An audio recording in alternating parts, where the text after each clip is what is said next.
Bonjour monsieur, Bonjour. pouvez-vous vous présenter s'il vous plaît? Oui, je suis le docteur Samuel Mampounza. Je suis professeur de médecine, mais ici à l'Université protestante au Congo, je suis le secrétaire général académique, ce qui est l'équivalent du vice-président de l'université ailleurs comme aux États-Unis. Voilà. Pouvez-vous nous parler des défis auxquels les gens doivent faire face pour accéder à l'enseignement supérieur au Congo et pourquoi l'enseignement supérieur est si important pour les étudiants mais aussi pour les pays? Oui, l'enseignement supérieur, l'enseignement universitaire, c'est pas un luxe, c'est une nécessité pour qu'un pays se développe. Il faut qu'il y ait des cerveaux qui arrivent à penser développement.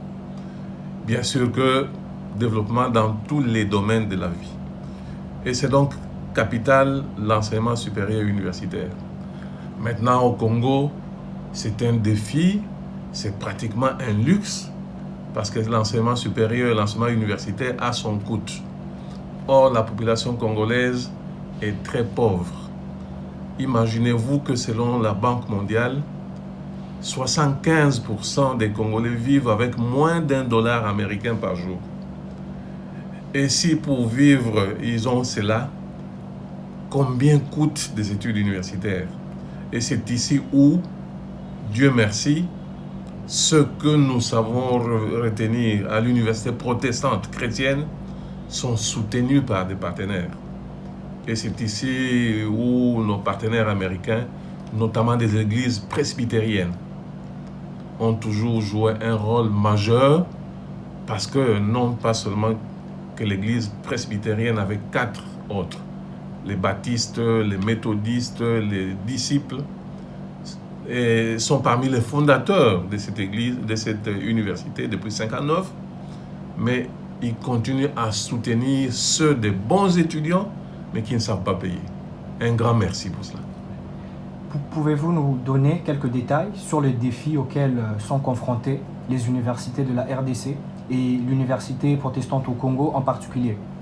Oui, ces derniers temps, le grand défi, c'est cette pandémie mondiale de Covid-19 qui fait que beaucoup d'institutions ne fonctionnent pas et les universités congolaises sont fermées. Ont été fermées l'année dernière, réouvertes juste pour terminer l'année et de nouveau fermées. Alors le défi, c'est comment continuer à faire l'enseignement, à faire la recherche, à rendre des services à la communauté malgré cette Covid. Une des solutions devait être l'enseignement à distance.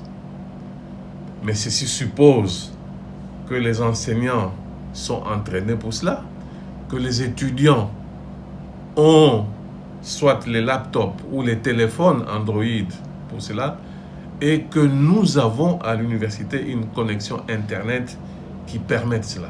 Et c'est un grand défi, et pour nous, c'est le plus urgent maintenant. Nous devons absolument fonctionner, mais il nous faut une bonne connexion Internet. Il faut que nous fournissions à nos étudiants ce matériel nécessaire pour que justement l'enseignement à distance se fasse en attendant des jours meilleurs. Bien sûr qu'il y a le paiement des frais académiques. Nous sommes une université protestante, privée. Nous n'avons pas de soutien de l'État. Et nous fonctionnons grâce justement aux tuitions, aux frais académiques payés par les étudiants. Et l'université fermée, ça veut dire qu'il n'y a pas de frais payés et donc il n'y a pas de fonctionnement. Et c'est ici où toutes les bonnes volontés sont les bienvenues pour que cette institution qui a formé pas mal de cadres dans ce pays, pas seulement des protestants, cette aide est absolument la bienvenue. Nous allons maintenant parler de l'impact que la Covid-19 a eu sur l'université protestante au Congo en 2020 et au début de cette année 2021. Combien de temps avez-vous dû fermer l'université? Oh, nous avons été fermés pendant près de 6 mois.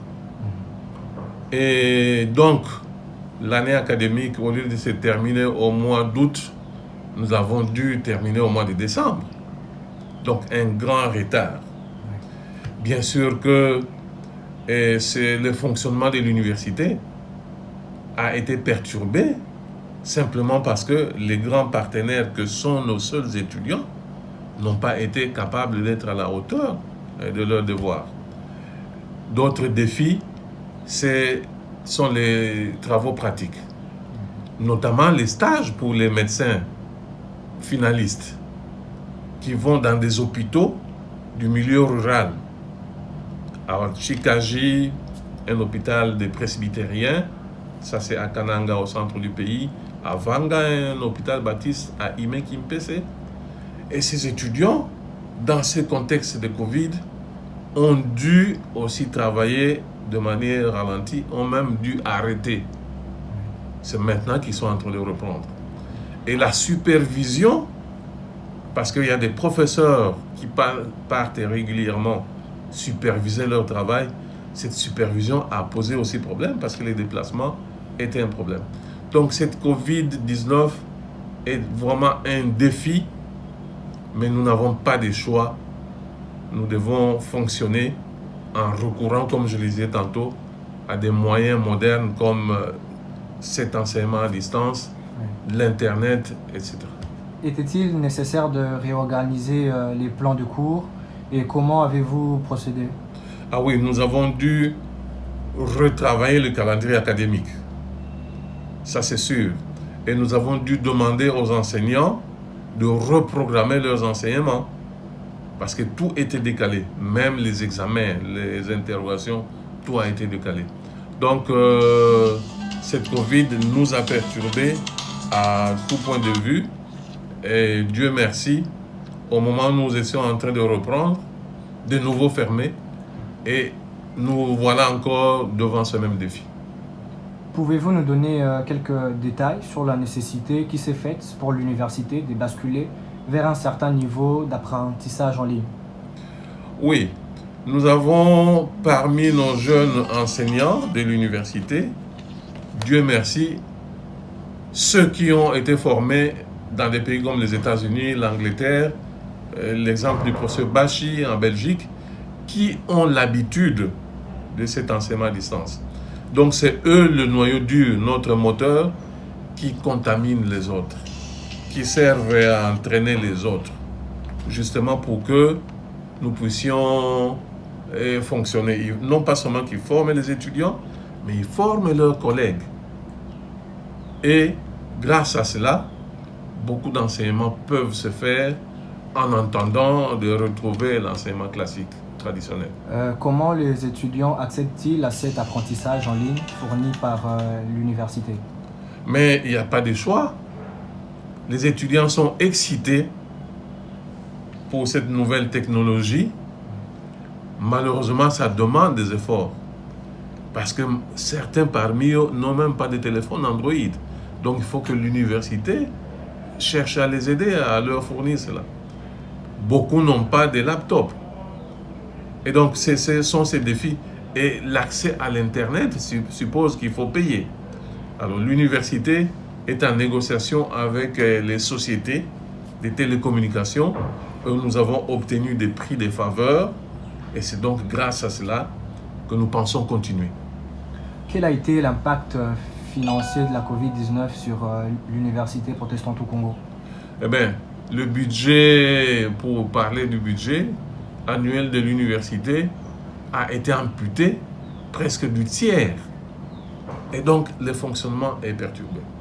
Bien sûr que les enseignements, la recherche ont dû souffrir à cause de cette Covid. Sans oublier que certains parmi nous ont été malades. Et on a même eu à perdre quelques-uns parmi les étudiants et les enseignants. Y a-t-il un sujet particulier pour lequel vous aimeriez que nos partenaires américains puissent vous soutenir en prière maintenant? Bien sûr que la première demande à nos partenaires américains, c'est de continuer de nous porter dans leurs prières. Oui. Parce que c'est Dieu qui pourvoit et nous savons qu'ils l'ont toujours fait. Merci.